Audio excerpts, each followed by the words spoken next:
तथागत गौतम बुद्ध को नमन करते हुए विश्व रत्न बाबा साहब doctor B are Ambedkar ji के चरणों में कोटि कोटि नमन करता हूँ। आज के इस कार्यक्रम में उपस्थित सीनियर डीई साहब, हमारे मंडल मंत्री, ऑल इंडिया SC/ST एसोसिएशन, सभी अधिकारीगण, सभी उपस्थित श्रोतागण, प्रबुद्ध मंच के सभी हमारी सम्मानित महिलाएं, आप सबको मेरा जय भीम, जय भीम। डॉक्टर बाबा साहब बी आर अम्बेडकर जी के 133वें जन्मोत्सव कार्यक्रम में मैं आप सभी को हार्दिक शुभकामनाएं और बधाई देता हूं और आशा करता हूं कि बाबा साहब के विचारों को जन तक ले जाने में आप सभी जिस तरह से अभी काम कर रहे हैं ऐसे ही आगे कार्य करते रहेंगे। साथियों, बाबा साहब doctor B are Ambedkar ji का जन्म ऐसे देश का और वातावरण, स्थिति परिस्थिति, विपरीत परिस्थिति में हुआ जब असमानता, छुआछूत, भेदभाव चरम पर था। मनुष्य मनुष्य के साथ नहीं बैठ सकता था, एक रास्ते पर सभी चल नहीं सकते थे, पुरुष तो पुरुष, महिलाओं को भी पढ़ने का अधिकार नहीं था, असमानता चरम पर थी। बाबा साहब ने स्कूल के बाहर, मैं संक्षिप्त में मैं ज्यादा टाइम नहीं लूंगा, बाबा साहब ने विषम परिस्थितियों में स्कूल के बाहर बैठकर उच्च शिक्षा हासिल की। उच्च शिक्षा हासिल कर केवल देश में विदेश में पढ़े और उस समय के न केवल भारत विश्व के सबसे बड़े शिक्षित महापुरुष बने। बाबा साहब ने जहां भी अवसर मिला बिना भेदभाव और बदले की भावना के देश के लिए काम किया, आम जन के लिए काम किया, जनमानस के लिए काम किया।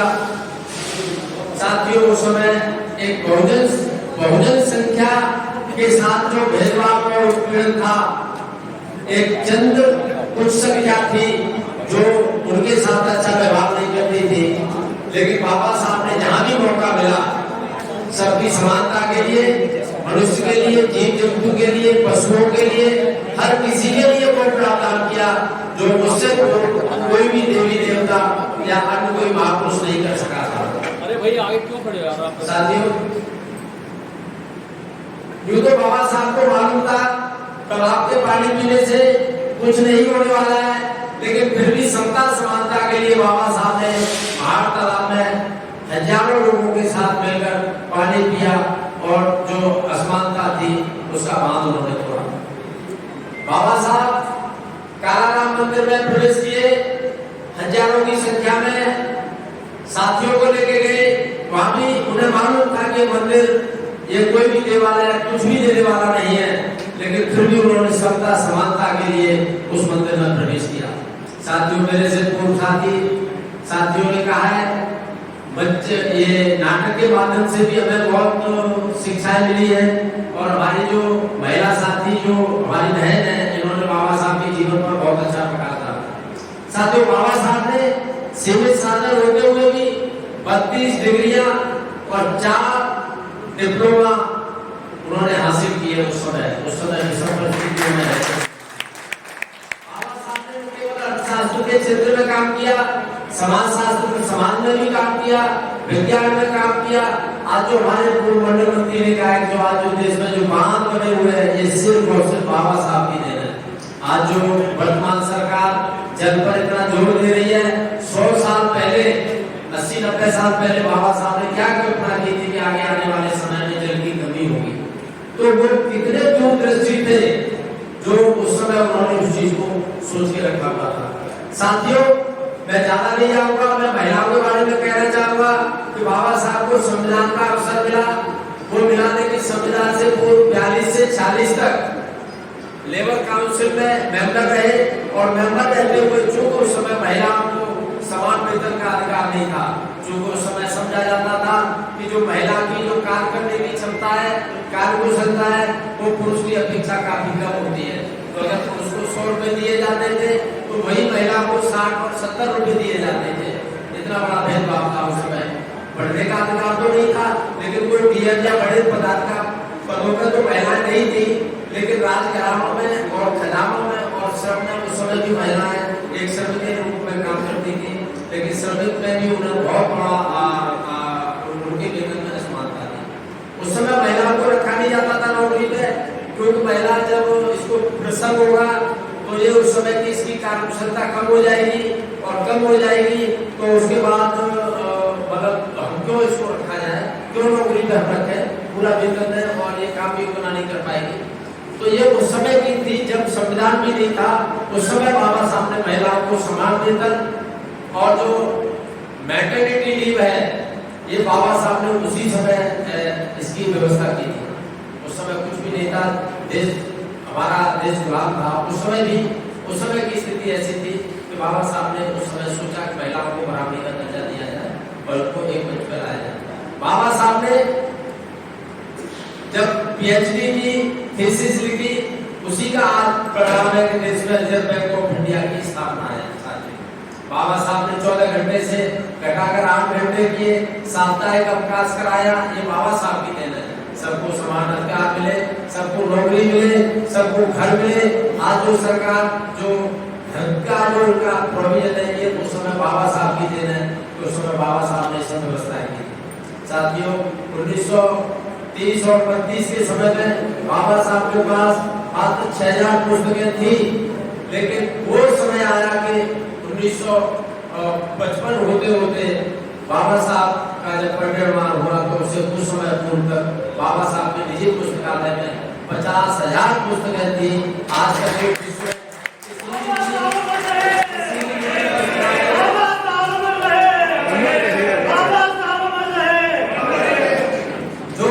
जो आज तक विश्व में किसी निजी पुस्तकालय में इतनी पुस्तकें नहीं है। साथियों बाबा साहब ने पुस्तकों को तवज्जो दी।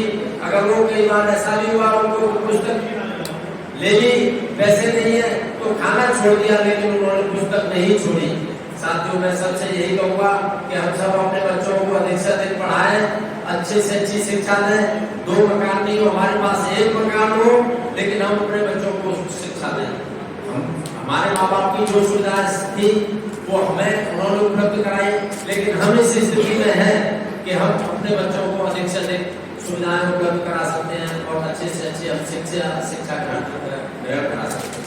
मैं कहना चाहूँगा कि आज जो हमारे जो छोटे छोटे परिवार हैं, हमारे बच्चे सबके पढ़ लिख गए हैं, इसके बावजूद अगर हमारे पास कहीं भी थोड़ी बहुत गुंजाइश है तो हमारे जो निजी रिश्तेदार हैं, बाहर नहीं तो कम से कम अपने निजी रिश्तेदारों में जरूर हम ये शिक्षा का प्रचार करें। भाई को, भतीजे को, भांजी को, किसी को हम शिक्षा के क्षेत्र में खोज लें और उनको आर्थिक सहयोग कर उनको कुछ शिक्षा प्रदान कराएं। ऐसा मेरा सभी से है। साथियों बाबा साहब आडंबर के खिलाफ हमेशा रहे और वही देख रहे हैं कि आज हमारी जो महिला अधिकारी बैठी हुई है ये सिर्फ और सिर्फ ये बाबा साहब की देन है, सिर्फ और सिर्फ बाबा साहब की देन है। लेकिन बाबा साहब को शेड्यूल टाइप से जोड़कर रख दिया गया है, जबकि ऐसा करना ही नहीं है। बाबा साहब ने जो भी व्यवस्था की वो प्रत्येक मानव मात्र के लिए की, किसी व्यक्ति विशेष और जाति विशेष के लिए नहीं की। हाँ बाबा साहब ने ये जरूर कहा कि पिछले पायदान का जो व्यक्ति है जो बहुत दूर दराज है, वो बहुत सदियों से पिछड़ा रहा है, असमानता रही है, उसको अवसर नहीं मिले, उसे अवसर जरूर दिए जाए। लेकिन बाबा साहब ने ये कभी नहीं कहा कि जितने अवसर है उनसे अवसर वापस लिया जाए।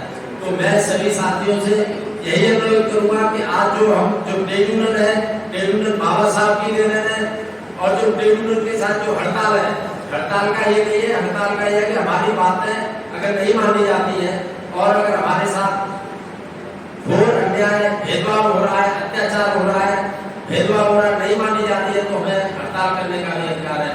लेकिन बाबा साहब ने संघर्ष के लिए, हड़ताल के लिए ये नहीं कहा था कि हम अपनी छोटी छोटी बातों को लेकर हड़ताल में बैठ जाए। हमें बाबा साहब को पढ़ना होगा, बाबा साहब चाहते तो बहुत सारे आंदोलन कर सकते थे, कहाँ किया बाबा साहब ने? बाबा साहब ने एकमात्र सोच थी कि मैं पढ़ूंगा, अच्छी शिक्षा हासिल करूंगा तो मुझे निश्चित तौर पर भेदभाव कम होगा। लेकिन बाबा साहब को जब पढ़ के आए और में अपना फैसला है, उनको जब सैन्य पद के लिए सैन्य सचिव पद पर नियुक्ति हुई तो बाबा साहब मात्र 11 दिन नौकरी कर पाए, जो वहाँ भेदभाव बहुत ही चरम सीमा पर था। लेकिन सहकर्मी क्लास बोर्ड का भी फाइल फेंक देता था, पानी पी नहीं सकते थे। जो भी जिस रास्ते से बाबा साहब अंदर ऑफिस में प्रवेश करते थे, क्या विडंबना उस समय थी, और मैं आज भी कहूँगा कि आज भी विडंबना है कि मनुष्य के द्वारा फैलाई गई, मतलब मनुष्य इतना नीच है कि उसके द्वारा की गई गंदगी को गौमूत्र से उस समय भी धोया जाता था और कई मामलों में आज भी धोया जाता है। तो ये बड़ी विडंबना है इस देश की। तो मैं सबसे यही कहूँगा कि आतंकवादी व्यवस्थाओं को छोड़कर बाबा साहब की बताई हुई बात पर अपनाएं। और बाबा साहब को के बारे में कहना चाहूँगा कि जब बाबा साहब हिंदू धर्म की अव्यवस्थाओं को नहीं बचा पाए, बाबा साहब ने कहा कि मेरा हिंदू धर्म में जन्म लेना मेरे बस में नहीं था, लेकिन ये मेरे बस में है, मैं हिंदू धर्म में मरूंगा नहीं। साथ ही उन्होंने बहुत लंबे समय तक सभी धर्मों की अध्ययन किया, उन्होंने नजदीक से अध्ययन किया और बहुत जब उन्हें पाया कि जो धर्म है इनमें जो ऊंच नीच की भावना है, तो उन्होंने बाबा साहब ने जो विज्ञान पर आधारित बौद्ध धर्म उन्होंने अपनाया। तो साथियों, मैं यही कहूँगा कि हम बाबा साहब को पढ़ें, बाबा साहब को जानें, लेकिन बाबा साहब की हम माने नहीं। बाबा साहब ने जो 22 प्रतिज्ञाएं दी, मैं कर्मचारियों से इस मंच के माध्यम से अनुरोध करना चाहूँगा कि हमारी ये रेल रहेगी तब हमारा ये संगठन रहेगा। तो रेल को जिंदा रखना बहुत जरूरी है। अपने जैसे हमारी बहनों ने एक बहुत अच्छा नाटक का मंचन किया, तो मैं इसमें जोड़ना चाहूँगा कि मौलिक अधिकार के साथ साथ हमारे कर्तव्य भी हैं। तो मैं सभी से अनुरोध करूँगा कि आज हम यहाँ इस जगह पे बैठे हुए तो सिर्फ और सिर्फ एक कर्मचारी की वजह से बैठे हुए हैं। अगर हम अभी कर्मचारी नहीं रहेंगे, हम रेल के कर्मचारी नहीं होते तो मंच पर बैठते हम श्रोतागण की स्थिति में बैठते हैं। तो सभी साथियों से मेरा अनुरोध है कि आप अच्छे से अच्छा पूरा समय से काम करें। और सीनेटी साहब को मैं बताना चाहूँगा कि अन्य ट्रेड यूनियन के बारे में मैं नहीं कहूँगा, लेकिन हमारी all India SC/ST railway employees association है जो अपना पहले अपने काम करती है और काम के बाद फिर समाज के काम करती है।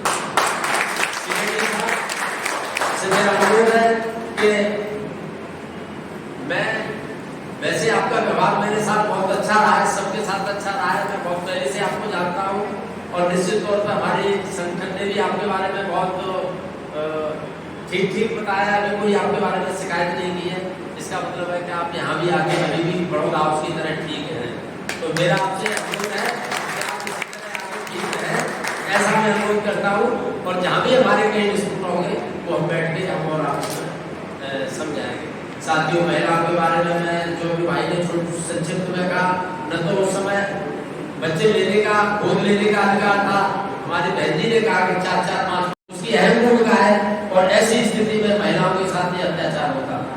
तो साथियों, एक वोट के बारे में और मैं कहना चाहूँगा कि जब वोटमेज में जब वोट डालने की बात आई और संविधान बनाने की बात आई, तो इससे पूर्व बाबा साहब से पूर्व भी देश में कुछ संविधान के मसौदे तैयार हुए, लेकिन वो मसौदे भेदभाव, जातीय भेदभाव और अन्य उससे वो संलिप्त थे।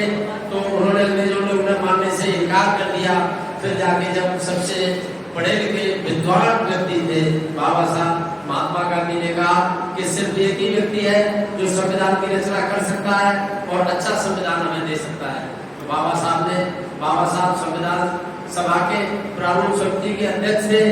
यूं तो उसमें 7 सदस्य थे, लेकिन 7 में से 2 मृत्यु हो गई, 2 विदेश चले गए, एक दिल्ली से बाहर थे और जो दूसरे सदस्य थे उनकी राजनीति में ज्यादा रुचि थी, संविधान में कोई रुचि नहीं थी। अतः सारी जिम्मेदारी बाबा साहब पे आ पड़ी। और देखिए उस समय क्या स्थिति थी कि बाबा साहब ने सभी देशों के संविधानों का, अन्य दस्तावेजों का अध्ययन किया और मध्यम मार्ग निकालते हुए और अपने इस संविधान की स्थापना की।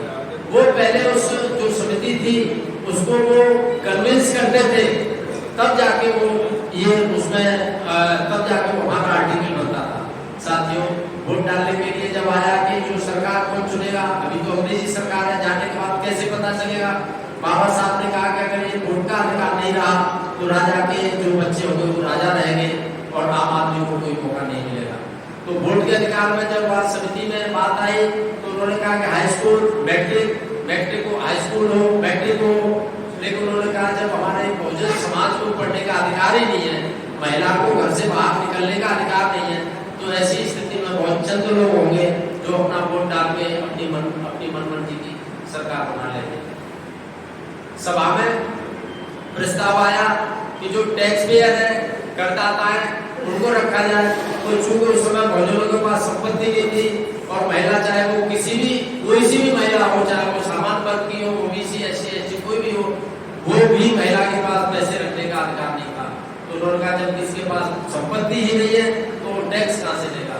तो उन्होंने कहा साहब आप बार बार अड़ंगा लगा रहे हो, आप भी बताओ किस आदमी को वोट डालने का अधिकार दिया जाए। तो बाबा साहब ने कहा कि जो व्यक्ति वयस्क हो जाए, जिसकी उम्र 18 साल हो जाए, चाहे वो रिक्शे वाला हो, चाहे वो राजा हो, चाहे वो रानी हो, चाहे वो दासी हो, सभी को वोट डालने का अधिकार दिया जाए। तो सर्वसम्मति से और आज यही स्थिति है कि आज रिक्शे वाले के वोट की भी वही कीमत है जितनी आज देश के सबसे धनी व्यक्ति अडानी अंबानी के वोट की कीमत है।